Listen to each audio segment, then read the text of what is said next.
Let me ask you this. When was the last time you had a real breakthrough where you faced a lot of resistance and you got to the other side of it? You had a huge aha moment. You celebrated yourself with pride. It's probably been a while, but this year is your year of breakthrough. Imagine every single week having a massive breakthrough that literally changes your entire life. And it's not because your circumstance changed. It's because you saw something in a brand new way that created so much relief and so much peace in your life that you celebrated, and you didn't need alcohol to do it. That's what I want to invite you into in 2026. And that is what the 90-day life renewal is all about. To know that you can handle it and that you're not ignoring it by numbing or hiding, that you can be scared and do it anyway. And this is the journey that we go on together. Schedule your clarity call now, because this is your first big breakthrough. And I'm not joking. This one step is when people start to realize, yes, something is possible and I don't have to do it alone. And know that this is just the beginning. I cannot wait to connect with you. Welcome to Wild Sobriety, a journey of feminine freedom beyond alcohol. I'm your host, Mary Wagstaff, and over the last 20 years, I've been exploring what it truly means to be a woman through the lens of alcohol, sobriety, and the mysteries of feminine power. Through my journey and the journey of my private clients and remarkable feminine leaders, we go beyond sobriety as simply the absence of alcohol. Here, sobriety becomes the presence of clear seeing, lifting of the distortions that are holding you back, and the reclaiming of your power that you've given away by trying to be everything to everyone all the time. This is an invitation into the permission, power, and pleasure of receiving the extraordinary gifts of what it means to be a feminine woman. If you are here, you belong. Welcome back to the show. Thank you so much for being here for another episode. Today is a very special episode. Couldn't be more honored. We have Nicole on the show. Nicole is a client of mine from several years back, and she agreed to come on the show because she is celebrating a huge milestone of her one comma club journey of sobriety, which means 1,000 days of alcohol freedom in a row. Although I do want to talk about this because I know that she's been on the path of alcohol freedom for longer than that. And now it's more than 1,000 days. Nicole, thank you so much. Congratulations and welcome to the show. Thanks, Mary. I credit a lot of that to you. Yeah, everyone that comes here, I want to reflect back to you what's possible. That's what the mission is here. Is I wouldn't be here if I didn't believe every single person that shows up here and that's listening to the show, that it was possible for them to make alcohol irrelevant and move beyond it. Yes, this is such a huge milestone. But first, I always just start my interviews asking, this is a huge celebration, but what else? What are you currently celebrating in your life? What feels it's working for you? In relation to alcohol, coming up in October is actually 3 years. That, of course, I do track my milestones. I don't track the day-to-day, which is something that you had said in the beginning. You don't have to track days. Of course, I celebrate the milestones. Work-wise, I'm opening myself up to some new partnerships, hopefully in the future. Yes, it's amazing. Yeah, and I think that it is important to celebrate ourselves, right? That's one of the 5 shifts is celebration versus isolation. And that's why you're here. What do you think you're most proud of this journey when you look back? I think having grit is one of those well-earned characteristics of people. And as a parent, I question whether I'm doing the right thing with my teaching grit, because kids don't have to have as much delayed satisfaction today. And the other day I ran into my sister's neighbor and we were joking about what strong, independent women, my sisters and I, parents raised us to be that way. So when it came to alcohol, and I'm going to get honest on this podcast, it took that grit to finally get over the hump and not drink. And now it seems easy, but I know people going through the hard part. And it was hard work. Absolutely. What do you want to say? What does you about the process of quitting drinking that it did take How do you feel about that? I was thinking about this a lot because when I have a milestone coming up, I always want to write something when I post about it. I'm a thinker, so I'm always up in my head thinking about drinking and the process. A lot of people go through programs like AA that says you are powerless over alcohol. A lot of the programs want you in and continuing to be a part of it for years. I feel like once I finally figured out that alcohol is irrelevant for me, I don't live there. So it's not something I think about a lot. What were you committing to? I do remember you asking me to clarify what it was I wanted. I did not know what I wanted. I was committed to trying to see the longer vision. What I wanted was to be thin, if I'm being honest, a little bit of vanity as I aged and I drink. Those two things don't go together because you get the buckets and you're eating cookies at night, even after one drink.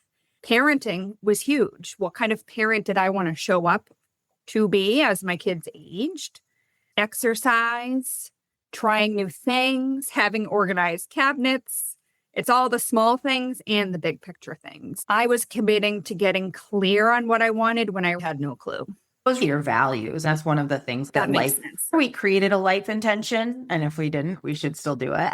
One of the things we do here is create a life intention and is getting clear on the values that are important to you, which is pretty much what you highlighted. And when you start to make decisions from that place, things become a little bit easier. But sometimes, Nicole, that's the thing.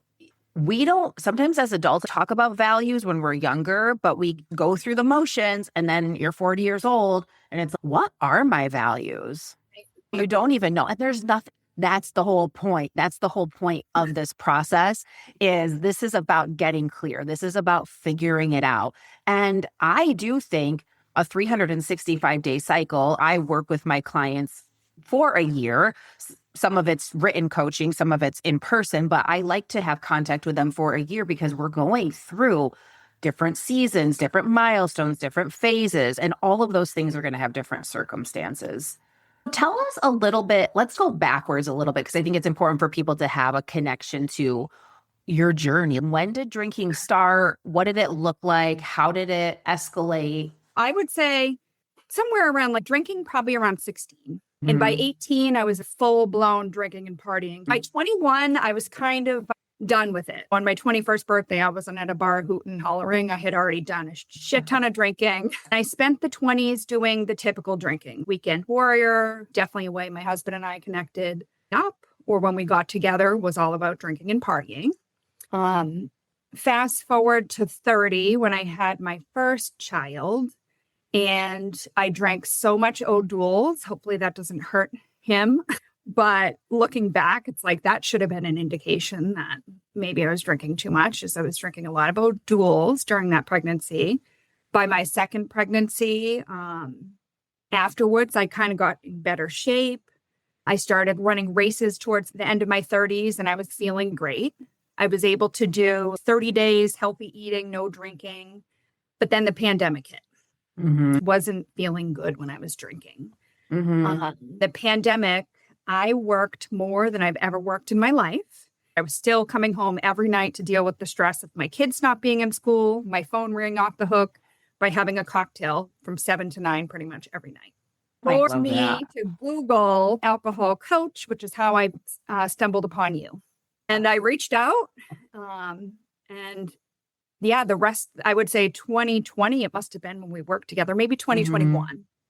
So 2021, I worked with you for 6 months. I extended it to a year. It took me joining a couple other groups, like challenges. I read every sobriety book under the sun. I listened to a million podcasts, including yours, just thinking about it. All of 2019, 2020, 2021. And I believe it was 2022. In the beginning of the year, I got a couple months under my belt, just under 3 months, around 76 days. I had a wedding in Aruba. So that crashed and burned. But by that fall, I did a 90-day challenge. And for me, that was it. All the work I had done leading up to it, finally getting the 90 days, that is hard to get to, even occasional drinkers. But that's where the magic happens.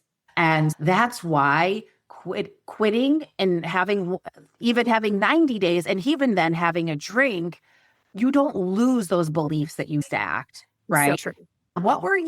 What do you think were some of the What was the work you were doing in that time, in your words, before you had that 90 So days? for me, reading was big, reading other people's stories and journeys, doing a few challenges. It used to be called Waddle. We are the luckiest. Now it's the luckiest club. I joined some of their challenges, coaching with you every single Sunday, whether I felt shameful or not, showing up and practicing not drinking. But as you mentioned, it's the practice. With your help, I went to a Red Sox game sober. And by the end of the night, when I looked around at everyone, I was, oh God, everyone is shit-faced. How are all these people getting home? Practicing. Yeah. It is horrifying. Dan and Yeah. I went to a concert Saturday night, and when you look around at everyone, it's quite terrifying. Don't go on the roads at 1 a.m. when sports events or concerts are getting out, because there's a lot of intoxicated people that should not be behind the wheel, especially practicing these small things. When the first year, my husband, he was losing his drinking buddies. Friday nights, he'd be like, Nicole, let me make you a margarita. And I'd have to be like, Dan, I'm serious about this. I'm working with the coach. I don't want a margarita. But those old habits, we've been together for 20 something years. That was a habit of relaxing on a Friday night. We didn't drink all week, but let's have a cocktail and kick back. And that's fine for him still, but that was not working for me.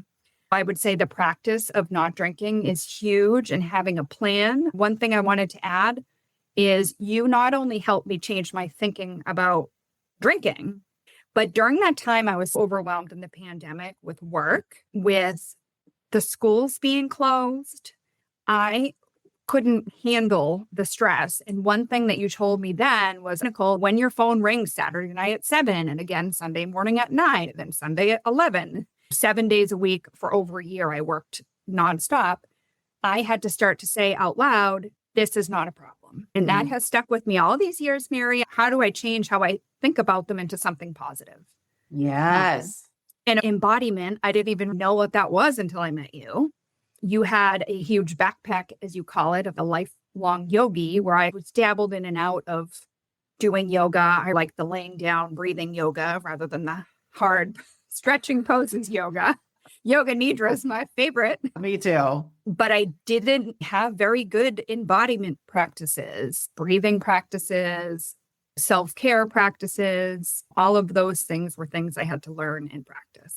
So how would you describe embodiment to our audience if they don't know what that means? Or for you anyway. A long inhale and then another short inhale. It's proven scientifically to get you back to center. Whether we are thinking about something and it's almost floating outside of your body, you're thinking and stressing and we're not grounded.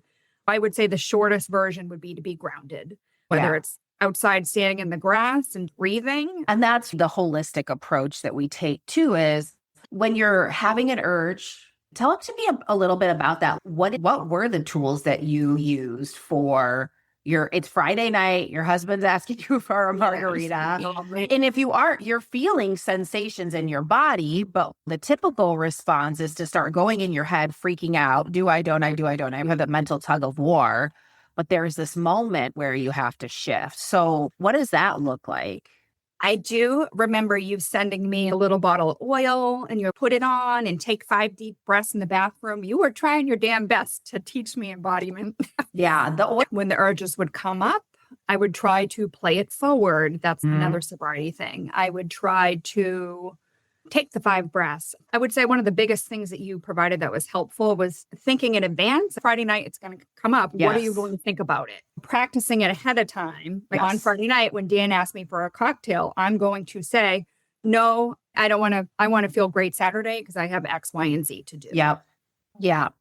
Yeah. That's this idea of deciding ahead of time in alignment with your values. You have this value of, I know you would go walk the lake. You wanted to take advantage of your weekends, take advantage of your time, take advantage of the time with the kids, being present.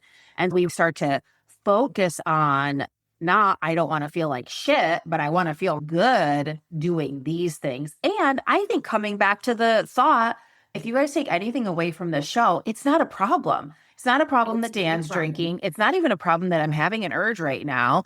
It's the sensation in my body.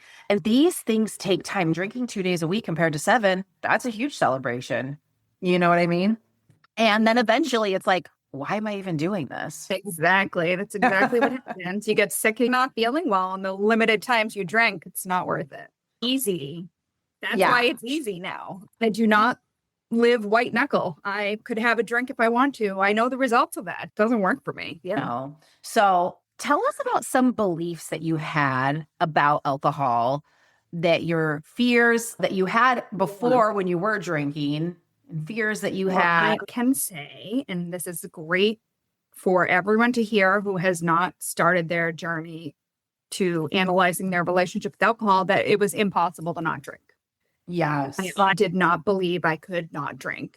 I did not believe that I could have fun without it. I did not believe I could be outgoing without it. I didn't believe I could go to networking events without it. I did not believe life without alcohol was possible for me. That was a strong belief. Obviously, now I know that's not true, because what you ultimately want to have and the belief you want to have is that alcohol is irrelevant to me. And I didn't believe that was possible either. I'm here to tell you all it is 100% possible. It is irrelevant. Wrapped. I mean, I remember saying to you during the coaching, if you found out you were deathly ill, wouldn't you go on a bender? And you were like, no, Nicole. That is literally what it means to be irrelevant. That's the thing. It's not for you, but we get it. That's why we're here sharing this, because we know. What do you think you had the most shame? I can tell you, one Christmas morning, my little guy came to my bed and he's like, Mommy, Santa came. Your breath smells like wine. I'll never forget that. It's like, twist it. Little moments like that.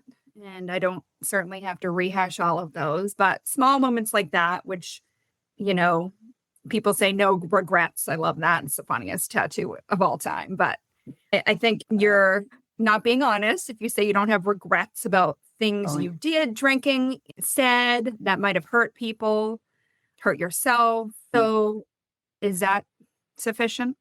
Yeah, absolutely. And I think, it's interesting because my method, one of the things they talk about too is idea of reparations. And I don't believe you have to necessarily go out and tell everyone that you're sorry for the things you did. But I do think that there is something about repairing that inside of yourself. Again, it's kind of all the opposite of doing the work of acknowledging that part of you that didn't know and talking. And this is some of the work we did together to the inner child, who letting her know that you're here now and it's okay. And we're moving forward in alignment with who we want to be.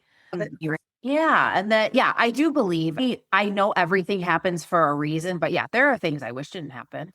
Right. Exactly. For sure. Absolutely. What was you talked about, take us a little bit more into the after Aruba, when the switch flipped. Yeah. So that first, I signed on to 90 days without alcohol, which meant I think it was a weekly Zoom call, and they'd put us in breakout rooms with people all on the same path. So I had some camaraderie there. And I was ready, sticking with it beyond that 60 days and 90 days and seeing how you physically felt. There is something to be said about starting to see the world through the rose-colored glasses. Some people call it the pink cloud. For me, both of those things came and went, but mostly generally stay. That is how I live my life now. I cannot imagine wanting to lower my vibration with alcohol. Because, girl, we are vibrating up here now. Yes. The world is so clear and so beautiful. I think for me, once I made it to the 90 days and I had done all that work, I was done. I did that. And now I'm not looking back. Yes. Yeah. Yeah. Yes. And that took practice. Yeah, absolutely. Yeah. Really asking yourself a very good Mary question. Is this true? This is a thought I'm thinking. Is this true? And for the first 6 months, I was a part of the Luckiest Club, where they have Zooms and people are from all over the world Zooming in. And if I had something to go to, that I got sober officially, my last drink was October 30th, October 31st. I think it was around the winter. I went to a holiday party a month later, brand new into not drinking and planning to stick with it again. And I went to a party with an open bar. And I Zoomed in and I said to everyone, hi, I'm Nicole. I'm from Boston. I'm going to a open bar realtor networking event and I'm not going to drink. I held myself accountable by participating in those things, and thoughts would come up, whether it was Christmas time. Here we are. I hold my own open bar party for my business partners, and I had to practice that first December, not drinking. Yeah. Relying upon the tools and resources I needed to say, okay, I think I want to drink, but instead I'm going to have this non-alcoholic, whatever it is. Yeah. One note about the programs, you mentioned alcohol, not alcohol. AA tells you you're powerless over alcohol. I recently had a friend who is working on his drinking, and he's, I've been so good. I let myself have a few beers. I was like, alcohol is not a reward, and you are always good. You are an amazing human, and alcohol is not your reward. And if that's what you think it is, you might as well go join AA and white knuckle it the rest of your life. Yes. I'm like, you need a coach to help you think this through, because you've told me all the things alcohol is negative in your life. So therefore, it's not the reward. I love Laura McCowan's book, where she talks about when you first start trying to get sober, think about a little tiny baby infant. Yeah. You stay home, take things off your calendar. That's something I did to the best of my ability. I ate a lot of cookies. You end up overriding your own needs, something that you might naturally not want to do. We were talking about my everyday life now, and it is different than when I was drinking. I was very tired every night when I was working hundreds of hours a week and trying to figure out if my kids are doing their damn homework on the internet. I would drink, and that would give me enough energy to stay up till 9. Now my routines are very different. I go to bed and I read a book every night. So I'm not on my phone. I cherish that time. I don't need an alarm clock ever anymore. I wake up with the sun typically before, because it's already dark here on the East Coast, and I go right out and walk my dog. So those are obviously embodying grounding practices. Isn't that funny? I'm tired, so I'm going to have a drink. I did it all the time. I'm going to have you reiterate it. What need do you think you were meeting the most with alcohol? You were trying to meet?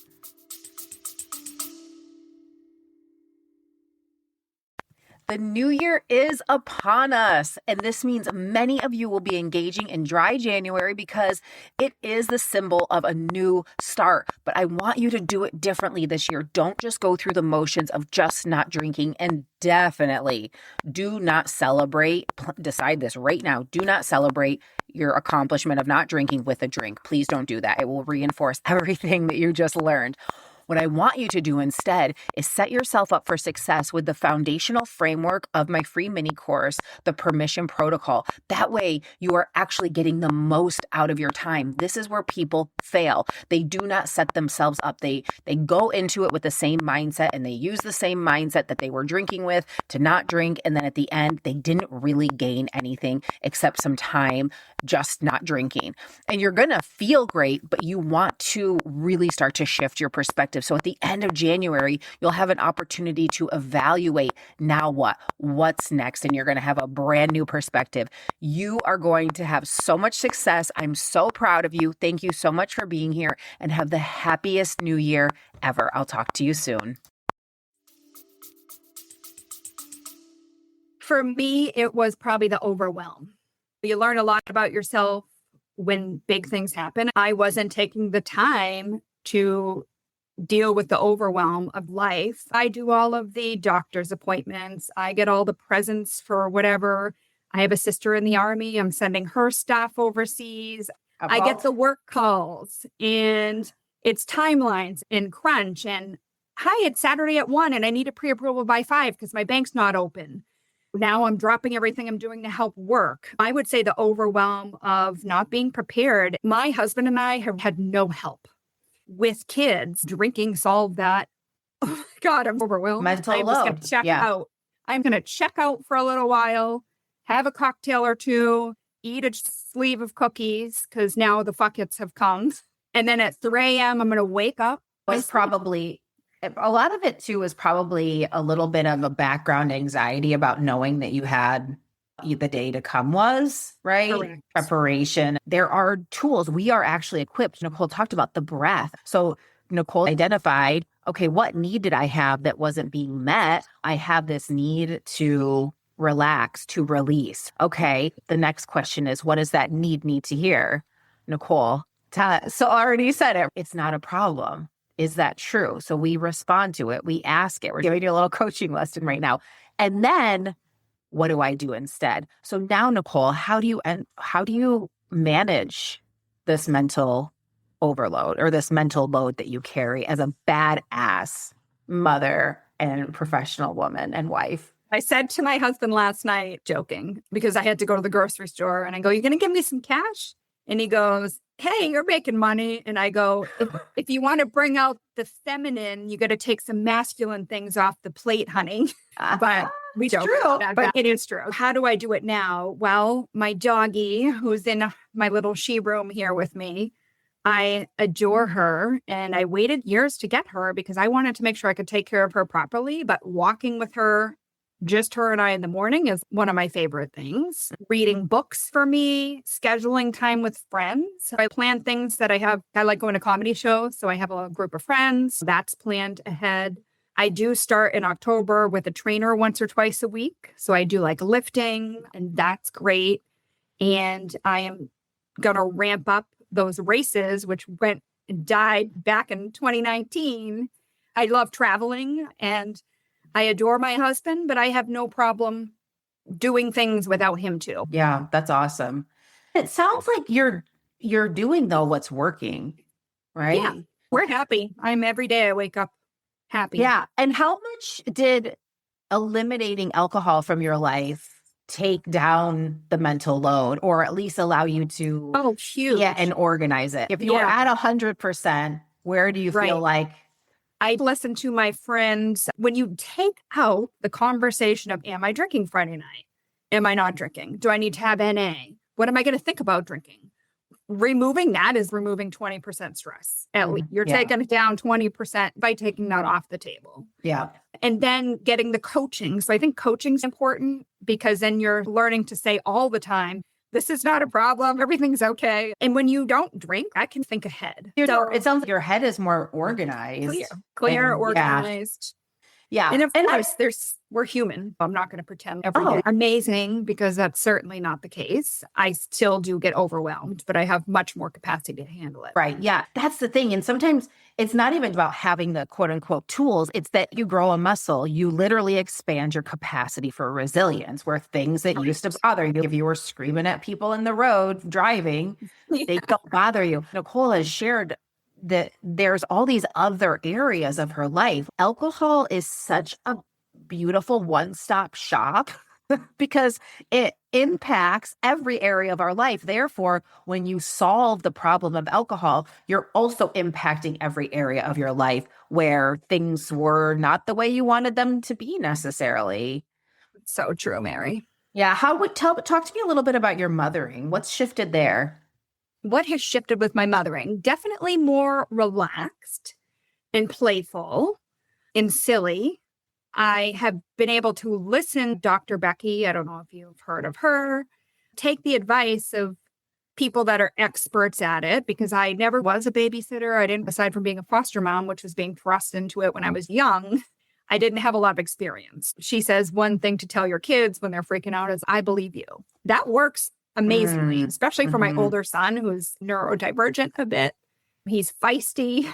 He wants to be believed. And that one thing works. Presence and clarity. The more you drink, the more you will miss out. Kids say magical things. And as they get older, they come and talk to you, especially at night. And when you're not drinking, even one drink throws how you react off. I was more apt to be whatever, do whatever you want, whatever goes after a drink or two. My kids knew to be asking for that second dessert. Now my son comes to me to talk about something and he's a teenager. Bam, I am at attention, ready to listen and hear what he has to say. And what's the impact? How does that make you feel? Very grateful. Very, very grateful. There's bullying. There's all these things that I remember going through and not feeling supported. Where he said, it's good to have your own back. I love this thought. I believe you. I think you can say that to yourself too. Oh my gosh, I believe you, girl. I'm going to ask a couple wrap-up questions.